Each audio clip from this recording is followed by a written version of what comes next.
Pemirsa, sebuah kantor bengkel mobil truk trailer di Cilincing, Jakarta Utara ludes terbakar. Diduga api berasal dari korsleting listrik.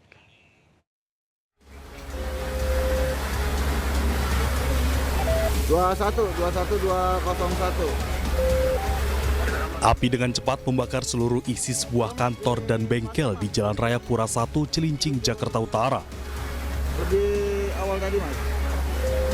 Banyaknya material yang mudah terbakar membuat api dengan cepat membesar dan merambat ke peti kemas yang dijadikan kantor. Diduga api berasal dari korsleting listrik di bagian belakang bengkel mobil. Sampai di sini memang asap tidak terlalu tinggi atau tidak terlalu hitam dan api tidak terlihat. Namun setelah kita mendekati daripada bangunan, itu api ada di dalam beberapa ruangan. Ini kantornya ini yang terbakar, kantor dan bengkel, terbuat dari peti kemas. 9 unit mobil pemadam kebakaran dikerahkan ke lokasi untuk memadamkan api. Tidak ada korban jiwa dalam peristiwa ini, sementara kerugian ditaksir mencapai ratusan juta rupiah. Dari Jakarta, Sofyan Firdaus, iNews melaporkan. Pemirsa, jaksa hadirkan ahli hukum pidana dan hukum acara pidana untuk menjadi saksi ahli dalam sidang lanjutan dugaan suap vonis bebas Gregorius Ronald Tanur. Saksi dicecar soal pembuktian gratifikasi yang diterima Zarov terkait perannya sebagai perantara suap 3 hakim PN Surabaya.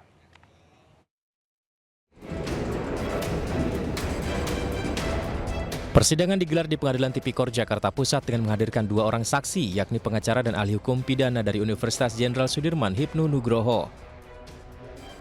Pada persidangan tersebut, Jaksa Penuntut Umum JPU meminta penjelasan ahli pidana terkait beban pembuktian seperti yang dimaksud dalam pasal 12B tentang gratifikasi. Kepada JPU, saksi ahli hukum pidana menyebut pembuktian gratifikasi untuk suap di atas 10 juta rupiah dibebankan kepada penerima suap. Artinya terdakwa Zarov harus bisa menjelaskan asal-usul serta penggunaan uang dugaan suap yang diterimanya. Sebelumnya Zarov didakwa melakukan pemufakatan jahat dengan pengacara Ronald Tanur, Lisa Rahmat untuk mempengaruhi putusan kasasi Mahkamah Agung oleh Hakim Agung Susilo.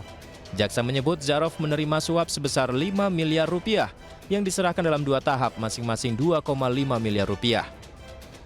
Dalam kasus dugaan suap vonis bebas Ronald Tanur, Zarov Richard bersama-sama dengan ibu Ronald Tanur, Meriska Wijaya dan pengacaranya Lisa Rahmat menjadi terdakwa. Dari Jakarta, Hamzah Hasibuan, Indra Purnama, Sutrisno, iNews melaporkan. Pemirsa, KPK disebut tidak lagi bisa menangkap anggota direksi, komisaris hingga Dewan Pengawas yang terlibat korupsi berdasarkan Undang-Undang Nomor 1 Tahun 2025 tentang BUMN. Sementara itu KPK mengaku akan mengkaji lebih dalam undang-undang tersebut. Kajian terhadap Undang-Undang BUMN terkait dengan substansi direksi maupun komisaris dalam regulasi itu bukan penyelenggara negara. Menurut juru bicara KPK, kajian diperlukan mengingat komitmen Presiden Prabowo Subianto yang ingin meminimalisir dan menghilangkan kebocoran anggaran. Nantinya kajian juga akan menjadi rujukan untuk pemerintah terkait perbaikan maupun peningkatan suatu peraturan perundang-undangan, terutama yang berkaitan dengan pemberantasan korupsi. Tessa menyatakan bahwa KPK merupakan pelaksana dari undang-undang. KPK ini kan pelaksana undang-undang. Ya, aturan yang ada tentu harus dijalankan. Penegakan hukum tidak boleh keluar dari aturan hukum.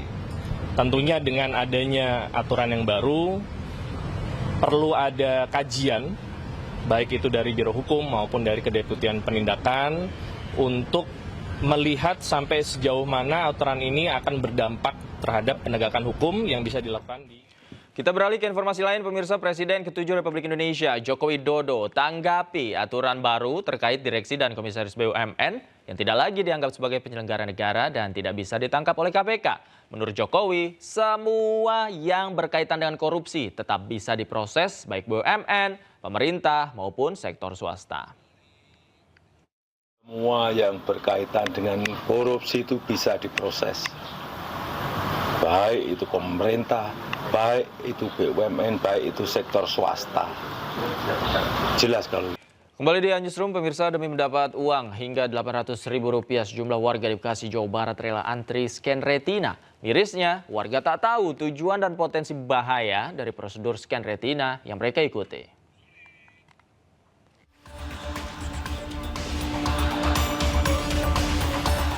Puluhan warga menyerbu sebuah ruko di Jalan Insinyur Juanda, Bekasi Timur, Kota Bekasi, Jawa Barat. Warga rela antri untuk menyelesaikan proses verifikasi identitas melalui pemindaian retina mata setelah mereka mengunduh aplikasi World App. Ketertarikan warga bukan tanpa alasan. Pasalnya setelah melakukan proses pemindaian, mereka dijanjikan imbalan mulai dari Rp300.000 hingga Rp800.000. Mirisnya warga belum memahami untuk apa proses pemindaian retina mata yang dilakukan oleh aplikasi tersebut. Identifikasi dari mata itu, dari apa namanya? Oh, dari mata lewat alat lah gitu ya. Oh, terus langsung dapat duit? Iya. Atau ada download lagi gitu-gitu? Nggak ada. Nggak ada? Tadi jelasin di dalam. Bilang katanya nggak menyangkut data pribadi. Dapat duitnya berapa? Nilai Rp800.000. Fenomena scan retina mata dibayar oleh aplikasi World App juga terjadi di kantor cabangnya di Jalan Margonda Raya, Beji, Kota Depok. Namun pada hari Senin ini kantor ditutup karena ramainya peminat. Sementara itu pihak operator aplikasi yang ditemui enggan dikonfirmasi. Sementara itu Kementerian Komunikasi dan Digital melalui Dirjen Pengawasan Ruang Digital Kemkom Digi Alexander Sabar langsung merespons situasi tersebut. Pihaknya telah membukukan sementara tanda daftar penyelenggara sistem elektronik WorldCoin dan World ID. Pembekuan ini merupakan langkah preventif untuk mencegah potensi risiko terhadap masyarakat, serta ketidakpatuhan terhadap kewajiban pendaftaran dan penggunaan identitas badan hukum lain untuk menjalankan layanan digital merupakan pelanggaran serius. Pemindaian itu digunakan untuk memastikan bahwa orang yang mendaftar adalah manusia asli, bukan bot atau entitas digital lainnya. Masyarakat diimbau untuk berhati-hati dan memahami syarat serta ketentuan penggunaan aplikasi tersebut sebelum memberikan data pribadi mereka. Tim Liputan iNews melaporkan.